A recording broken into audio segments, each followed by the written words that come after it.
11 رخ در برابر 11 رخ، جنگی تن به تن بین نامی ترین پهلوانان توران و ایران و در آخر گودرز و پیران، سپه سالار کیخسرو و سالار افراسیاب.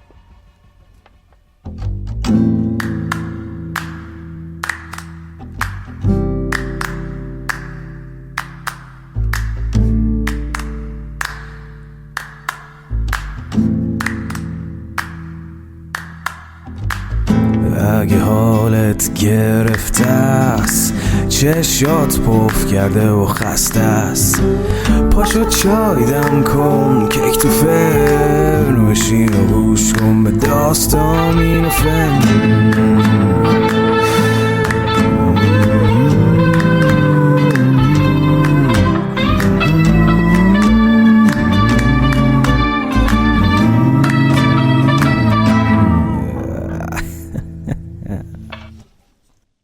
سلام، من ایمان نجیمی هستم و این اپیزود 36 روایت شاهنامه به نثر از پادکست داستامینوفنه.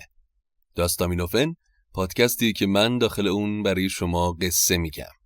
اگر تمایل دارید به داستامینوفن کمکی بکنید، بزرگترین کمک شما به ما اشتراک گذاری این پادکست با سایر دوستانتونه. همینطور میتونید از طریق لینکی که در توضیحات هر اپیزود هست به داستامینوفن کمک مالی بکنید به هر میزانی که صلاح دونستید. اما قطعاً تأثیر خواهد داشت در روند کیفیت پادکست ما. زیاد صحبت نمی کنم. امیدوارم که از شنیدن اپیزود 36 لذت ببرید. در اپیزود اول 11 رخ از رویارویی سپاه توران و ایران و شروع جنگی برای پایان دادن به جنگ‌های خونخواهی گفتیم. اما این بار هم در جنگ گروهی ایران با وجود سپاه کمتر قوی‌تر ظاهر شد و پیران تا رسیدن سپاه کمکی افراسیاب نقشه‌ای کشید و یلان ایران و گودرز رو به جنگ تن به تن دعوت کرد. گیو در برابر گروه زره که قاتل سیاوش بود هم نبرد شد.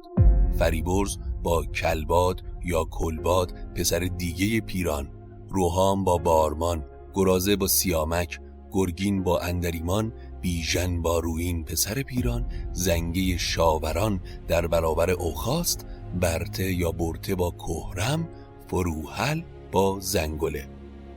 هجیر و سپهرم به کردار شیر، بدان رزمگاه اندر آمد دلیر. چو گودرز کشواد و پیران به هم، همه ساخت دل به درد و ستم. میان بسته هر دو سپه بود به کین، چه از پادشاهی چه از بهر دین. بخوردند سوگند یک با دگر، که کس بر نگرداند از کین سر. رزمگاه جنگ رخ به رخ به دور از دو سپاه انتخاب شد. قرار هم بر این شد که از میان جنگاورها هر کدوم که در مقابل دیگری پیروز شد، درفشش رو به نشانی پیروزی در بالای کوه افراشته کنه. از آن پس به هامون نهادند سر، به خون ریختن بسته گردان کمر. به تیغ و به گرز و به تیر و کمند، همی آزمودند هر گونه بند. اولین نبرد بین فریبرز و کلباد بود. نخستین فریبرز نیو دلیر، ز لشکر برون تاخت برسان شیر. به نزدیک کلباد ویس دمان، بیامد به زه برنهاد کمان. همی گشت و تیرش نیامد چو خواست، کشیدان پرندآور از دست راست. فریبرز در ابتدا دست به کمان برد و شروع به تیر انداختن به کلباد کرد.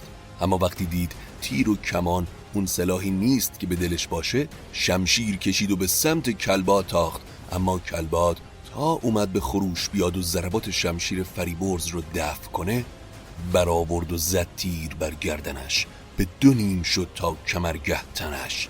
فریبرز وقتی کلباد رو از پا در آورد، از اسب پایین اومد و اون رو با کمند به اسبش بست و درفش پیروزی خودش رو بالای کوه برد.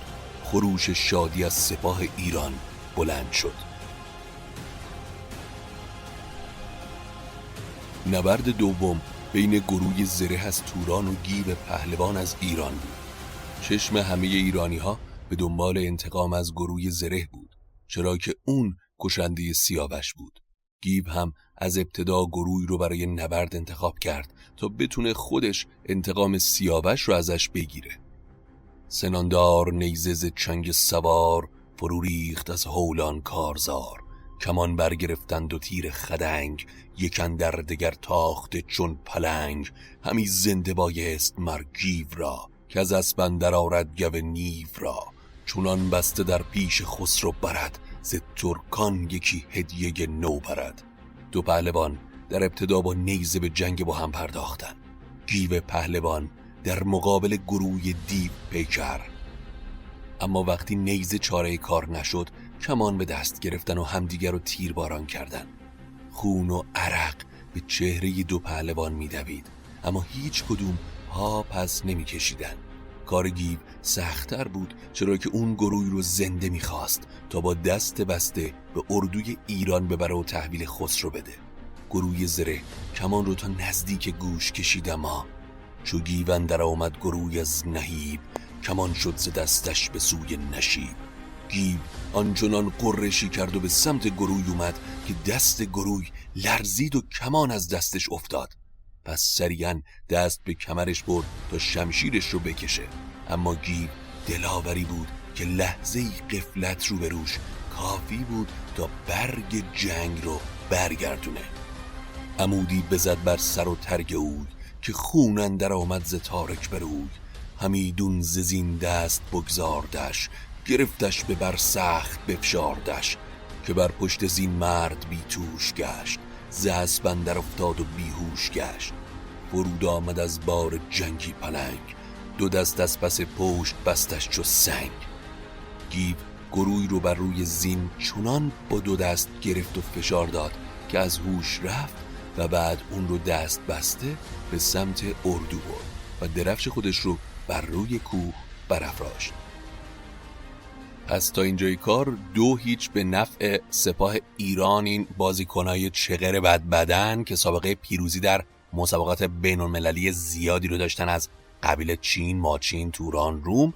اما برگردیم به ادامه مبارزات سنگین وزن این دسته.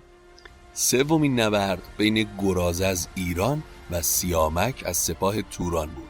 اگر یادتون باشه یک سیامک دیگه هم داشتیم که در اولین اپیزود شاهنامه معرفیش کردیم. سیامک بودش نام و فرخنده بود، کیومرث را دل بدو زنده بود. اولین شاهزاده ایران پسر کیومرث که در جنگ با فرزند اهریمن کشته شد. اما این سیامک در جنگ تن به تن یه پهلوان تورانیه. دو دلاور نیزه به دست چون پیل مست پیش اومدن، پر از جنگ و پر خشم کینه وران. گرفتند زان پس عمود گران، چو شیران جنگی برآشوفتند. همی بر سر یکدیگر کوفتند. فقط صدای شمشیر بود و سپر، برق تیغ بود و خروش دو پهلوان. اینقدر جنگیدن که از تشنگی دهانشون به خشکی کویر شد. زبانشان شد از تشنگی لخت لخت، به تنگی فراز آمدان کار سخت. اما دو جنگجو وقتی دیدن تیغ و شمشیر کارگر نیست، پیاده شدند و براویختند. همی گرد کینه برانگیختند. سخت در گیر و دار کشتی بودن که گرازه فرصتی به دست آورد و بزد دست بر سان شیر. مرو را چو باد اندر آورد زیر، چنان سخت زد بر زمین کاستخوانش. شکست و برآمد ز تن نیز جانش.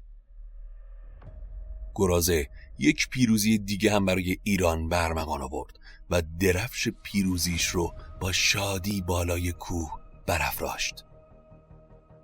و اما رزم چهارم بین فروهل با زنگله.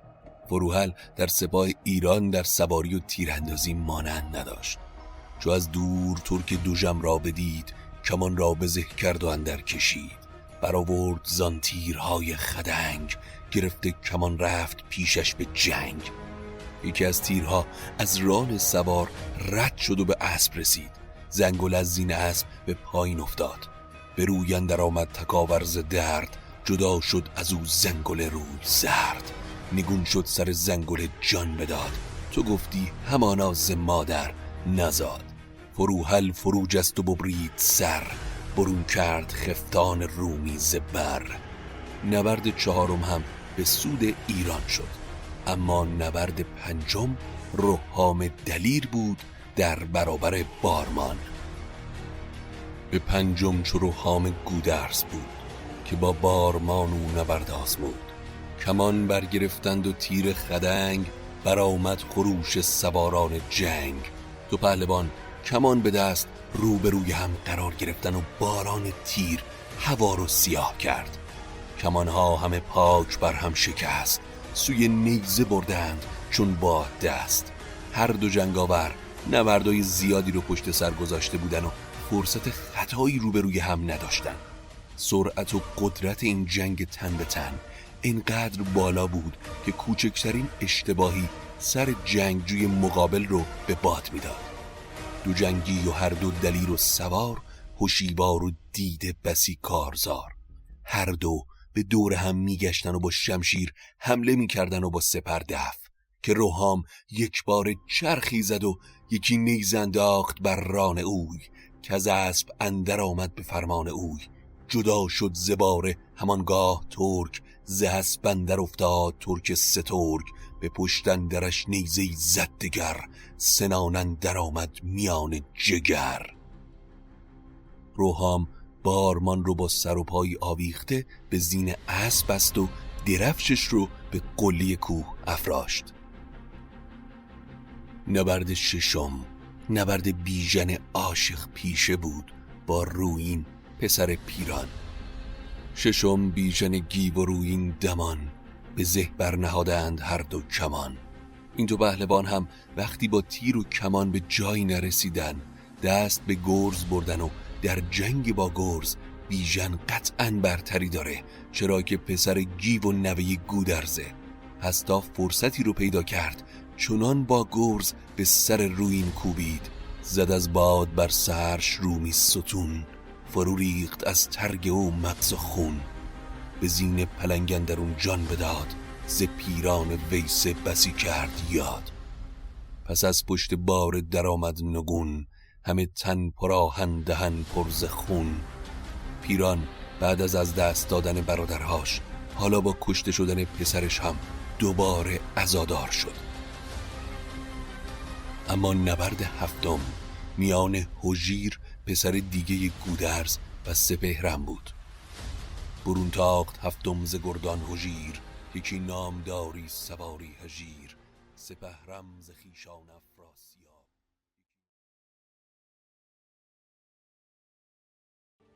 این بود اپیزود 36 روایت شاهنامه به نثر.